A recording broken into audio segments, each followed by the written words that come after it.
Star Rail's 1.6 continuance missions have fruits and flamers, but was it a train wreck? Going into the new story missions, I wasn't particularly hyped. The Bellabog continuance was fantastic, but the Lofu one was just alright. It's starting to look like Star Rail doesn't have story events like Genshin does, which on one hand is great. It means that players aren't going to miss out on limited time stories that develop characters or introduce important plot beats or make me spend a year on a single video. But it also, I think, is gonna lead to a slog for new players who are trying to catch up. It means that once a player beats the Lofu, they'll have to then go back to each world once to seemingly go to Penacony. And these quests aren't exactly short. It also means that continuance missions aren't like interlude missions from Genshin. Interlude missions are almost always hype moments because they reveal really important plot details for Genshin overall. The continuance missions have kinda been all over the place when it comes to that, and they often feel more like character quests or event quests than they do main story quests, which can be good at times, but not when it's forced to continue the actual main plot. Version 1.6 introduced 2 new continuance missions, and they both do feel like character quests. The first follows Ruan Mei and her using the Trailblazer to do some cleanup for her. There's some good in this quest, but there's also a lot of meandering going on here. The good is, you guessed it, Ruan Mei. She's a bitch, but that's good. It's nice to have more great characters in this game, and she absolutely is one. She's trying to find the primordial element of life, and by doing so has actually made life, but these little fruitcakes don't live up to her expectations, so she ignores them, like my parents do me. But all they want is to be acknowledged by their creator. It's an interesting idea, and it's pretty sad, and it also tells us that Ruan Mei is a single-minded and cold person. This quest also shows me that this should have come out during Halloween. I mean, come on. We have a quest where you go down into spooky corridors where enemies pop out at you here in Star Rail, and then you have one where kids go door to door in Genshin while saying trial or treat. I'm not sure how they got their stuff pushed back, but both of these work as October events and not December. Although this December has been pretty spooky. So Ruan Mei messes with your mind, making you unable to mention her name or what she's trying to get you to do, which is really fun stuff. So you go down into her spooky corridors where she's doing experiments on life to do the cleanup for her. Turns out she's trying to recreate an emanator, but it can't last longer than a minute.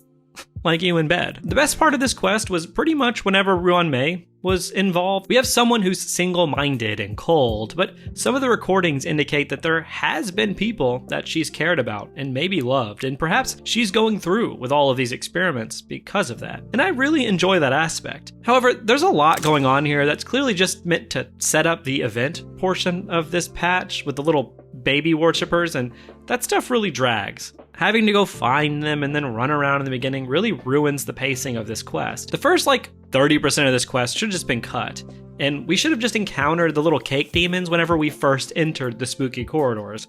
That way the scary atmosphere could have been juxtaposed by these cute little creations, and that would have been a fun reveal. This quest clearly needed 2 more rewrites to fix this pacing, and it needed to be about 30% shorter. So overall, the quest is basically just little snippets of Ruan Mei with us sort of learning what she's trying to do, and then we learn about her little creations, and that's kinda it. There's not a whole lot else here, which continues my complaint that continuance missions just feel like character quests, which again is fine in terms of quality, but this shouldn't be a requirement.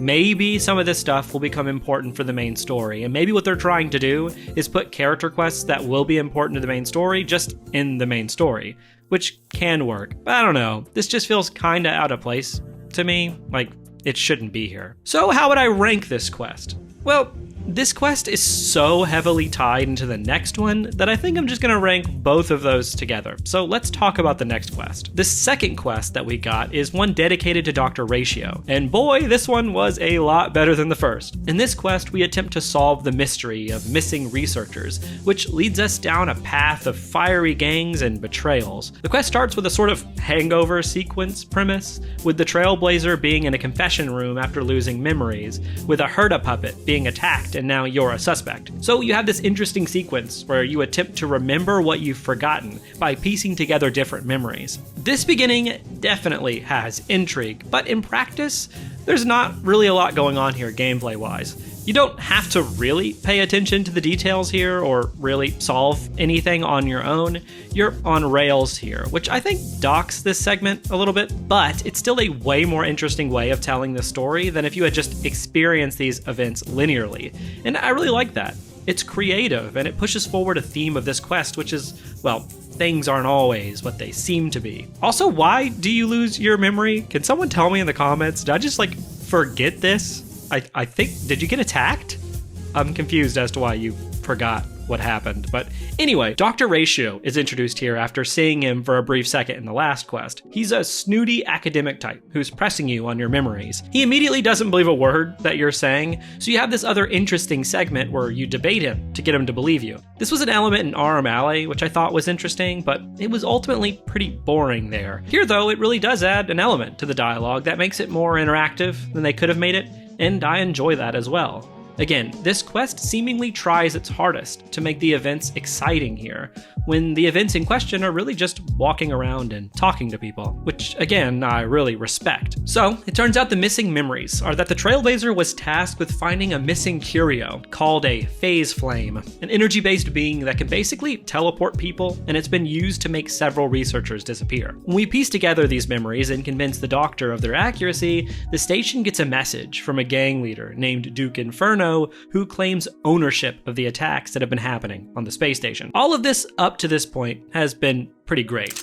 We even get discord within the space station. The space station was attacked by the Antimatter Legion at the beginning of the game, and now researchers are going missing. So naturally, there's a growing portion of people who aren't too thrilled with the geniuses and their leadership. And this is a really fun angle to take here. Not often do we get the internal politics in situations like this in games, so it's a nice natural progression of events from the early game. Because of this, Asta tried to cover up the disappearances, which just made things worse.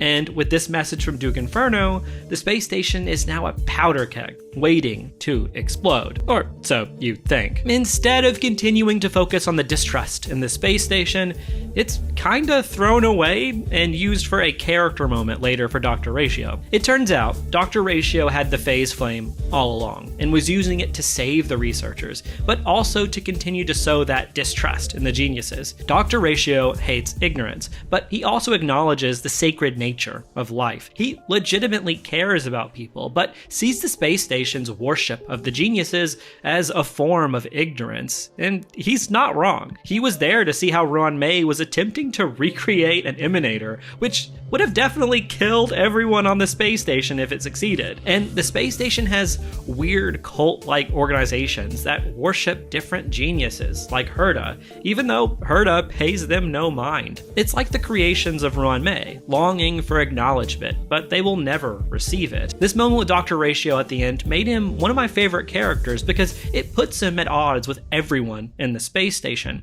and shows him to have his own agenda. Like I said before, Ruan Mei and Dr. Ratio are the best parts of these missions because of their grayness as characters. Here though, I actually think Dr. Ratio is absolutely right, and he shows the incompetence of those leading the space station, as well as the cruelty of the geniuses. But the worst aspect of this quest really shows its head here because of this. Because Dr. Ratio takes center stage with regards to the discord on the space station, and it reveals a lot of really interesting aspects to his character, the quest also just resolves the conflict at the space station with a hand wave. So people trust management again, I guess, and there's no longer a conversation about the geniuses? Okay. While Dr. Ratio existed to help these people see that the authority above them was inept, the quest ends with people accepting that authority even more. It begs the question of what these two quests were even really saying at all, and it really puts things back to a boring status quo when we could have gotten a lot more exciting developments from this. It seemed like this was going to go somewhere, that the discord in the space station was going to matter in the future, but it really is just waved away, as if the writers maybe didn't agree with Dr. Ratio, that they think maybe the geniuses are to be trusted, even though we just saw in the last quest that they're not. Imagine a future quest having a faction rise up in the space station to take over, or people lose trust completely in the geniuses, and the geniuses have to consider the actions that have led them there. Instead, we get thrust back to a boring status quo, and the message essentially evaporates. Another issue with this quest is Duke Inferno. He's the one here who attacked the station, but not only do we not really get to understand why he did this, I guess it's simply that he's bad, but we also get an insane exposition dump here. Like, look at this. This Duke Inferno Ifrit is a life form that hails from Fatora, Biodemons a world long since destroyed. And His instinctively rage, ignite the ever-burning fire in the demons, scorching regard flames. Nanook as their All of this feels unnecessary, at least Duke Inferno's inclusion, and you can tell that this is only here because the writers want to use Duke Inferno on Pinacone, because otherwise, we really don't need any of this. We could have easily just had Dr. Ratio do everything here, like attack the Herda puppet, but it seems the writers didn't want to make him even more gray, so they decided to throw in a mustache-twirling bad guy to claim he did all the bad stuff here, and that Dr. Ratio simply took advantage of it to do more good. So while I have problems with the message here, I have problems with the themes, and I don't think they really go anywhere or have a coherent message by the end, I still do think this quest was fairly good. The ending is flat, besides the Dr. Ratio reveal, and there were weird writing choices. It's still clear, though, that the writers tried interesting and fun techniques to make the storytelling more engaging, and I think it mostly worked here. So how would I rank it? Well, here's my ranking system. There's Trailblazer, which is the best of the best, On Track, which means a quest is good, Off the Rails, which means there's a lot of problems, and a train wreck, which means it's basically irredeemable. I think I'd place these two quests together on like the lower end of On Track. I think that they're fine quests together.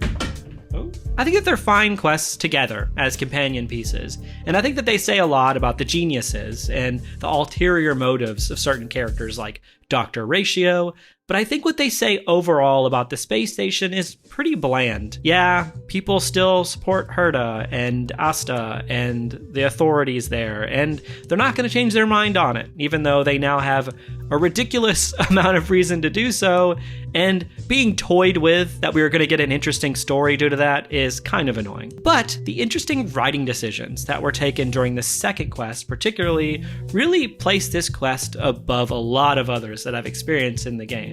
And it's nice to know that they're still at least trying to differentiate how they tell these stories. But it's still a little bit of a shame though, because I really think this could have been a Trailblazer if they just changed a few things and stuck with their gut on others. But what did you think of these two quests? Do you agree with the ratings? Let me know in the comments. And thank you so much for watching. Have a happy new year, and I'll see you next time.